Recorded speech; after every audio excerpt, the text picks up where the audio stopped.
I gotta ask,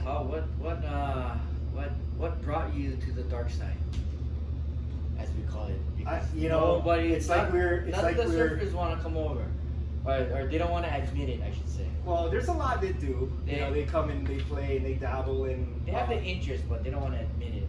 Yeah, and it's not even important if everybody does or doesn't. Exactly. It's like it's just kind of more.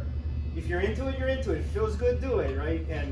But I think we were talking about earlier. I'm like everybody else. Kai Lenny, I owe all my foil stoke and addiction to Kai Lenny because I'm just like one of the thousands of people that saw Kai foiling, and it was like, whoa, he's foiling. But it wasn't until he pumped back out that you went, what the fuck? What the fuck? What? Rewind. Did you see that, Sherry? That's what got me, was that he rode a wave, flew effortlessly, and then turned. That blew my mind. That's what got me. And then, but the first time I ever saw foiling, really watched foiling, was on a video at Terry Chung's house in Kauai. So this was like, this was before stand-up paddling got really popular. Terry Chung on Kauai, because of Laird, I'm guessing. Yeah, I heard he was around for a long time. He was making and ripping on stand-up paddleboards before the mainstream, before I even. Right. I was just like making. I think about it now. I'm so embarrassed the board I had with me when I went to his house, but I had this freaking butt ugly fat thing that I used to knee paddle on, and I went to his house and I just looked at his boards he was making in his glassing room and all that. I was like, oh my god, these are beautiful. That thing I just made is a piece of shit. And then so we were talking story and he goes, hey, let me show you something. So we went in his house and he showed me videos of them foiling this secret spot. And back then it was all the boots. Yeah. And they get the ski boots, right? Yeah. And they were foiling, flying, ripping. Way back then, this is 2005, 2006. They were way into foiling. I think they were already into it for years before that. Yeah. So that's the first guy, was Terry Chung, that I ever saw foiling. But it didn't get to me because when he was showing me all his foils and stuff, and it was so far beyond, there were all the parts it needed. You need a foil, which already is hard to make or get.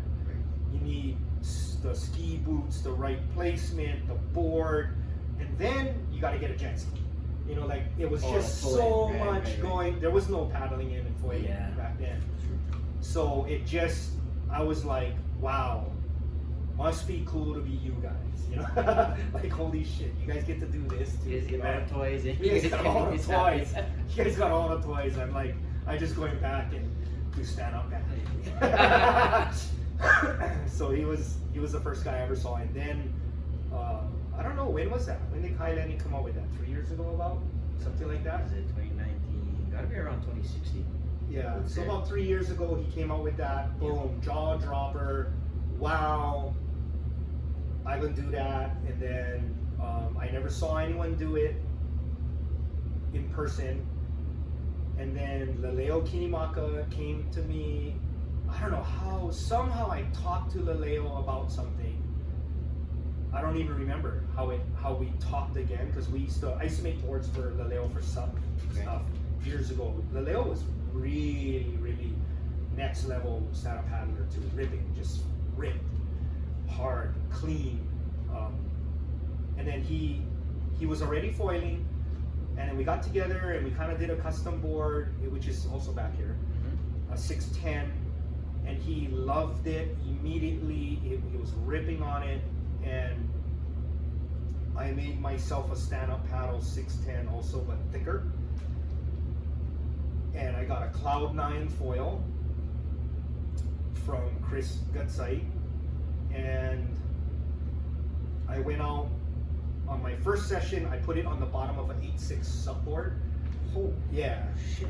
Yeah, but back then we were we were just like putting on anything.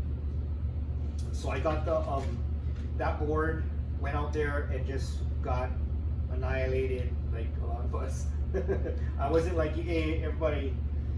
He got it wired fast. Like a couple days he was foiling. First day you were foiling. I had a good teacher last night. Oh my god. Me? 40 times. At least. Just eating shit. I was like, and then there's guys who I see foiling that they're not like really high level surfers. Right. And then I would look at that and go, if he can do it, I gotta be able to do this. And I was just going and getting cracks. And I would go to my surfs. I was going out in waves that were too big. I was going out in the wrong conditions. I didn't know what to do or how to approach it. Leo was always inviting me to come with them, and I always declined because I figured you guys are too good. I don't want to hold you guys up and be in the way. And then one day he finally came out, and I went and watched him at Puena, and it's the first time I saw someone foiling, and I was like, wow. And he was ripping already on the board. I mean, wow. And I was just like, oh wow, that kind of blew my mind. And I was like, okay, I gotta get decent at this. I gotta learn this. I gotta get to where I can fly.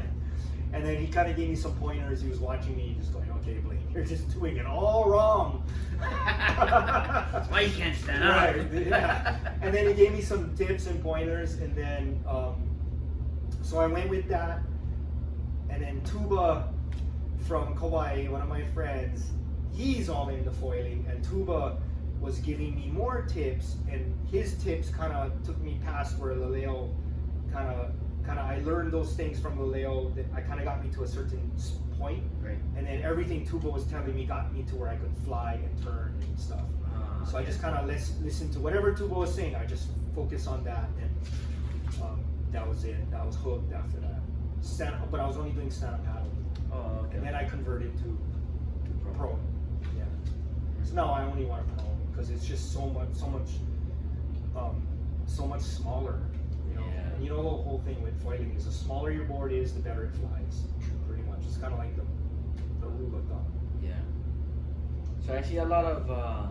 It's kind of funny because when you think of surfing, regular surfing, you see a lot of young teenage guys getting into surfing. It's kind of that whole young cool thing. But with foiling, it's interesting because there's a lot of older guys, like guys my dad's age and right. older or younger, but older guys getting into it, and they honestly look like kids again. So it's kind of it'll make interesting. It'll make you feel that for sure. I mean, foiling. This is the crazy part about foiling. You're catching. You can have the stoke you have on a big perfect day in waist high swells. So like big perfect day as in like what? Like for me, big and perfect is 8 to 10 foot Laniakea firing north swell with south winds, light south winds, or Haleiwa, solid Haleiwa with south winds, or something like that. Right. You're just like, oh, this is the best. Like nothing's out of place, just perfect, right? And then you get that same feeling with foiling because you get all that speed and that long, nice driving G-force turns. You're getting that same feeling of a big wave where you're coming down with all that speed, and when you turn, you feel all that, the water's hard feeling. It doesn't feel soft, it's like hard, but you're going fast with all that speed. Foiling is that, but without the consequences of the wave, but with the added consequence of getting filleted by the foil. Which a lot of people have gotten.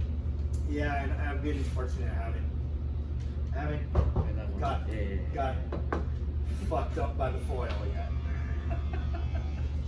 Yeah, it's fun, man. I really enjoy it. I mean, it's really fun. I took a break from it, and now I'm hungry. That's why I got that board on the rack right there, ready to get shaped, ready to go. Gonna make that thing happen. So hopefully you can get back on that thing in a couple months. Couple months? I'm thinking next week. Oh shit! All right. I'll hold you to it. I'm thinking I should get it done. I don't know, maybe before the end of the year or around the end of the year, realistically. and then I won't miss any of the sessions. Like I'm gonna cherry pick too. I'm probably not gonna foil every morning like before. I'm just gonna pick all the really good days at the good spots. I mean, I got my favorites, and if those spots are firing and everything's It's firing, and yeah, exactly. Firing is. I want perfection as much as possible. must be good. Spoiled. Must be good to cherry pick. I just want to cherry pick all the good days, all the good sessions with all the guys. And that's the thing about foiling, which is fun too, is the people. Yeah. You know, everyone's so stoked. It's a different vibe. I gotta shoot you.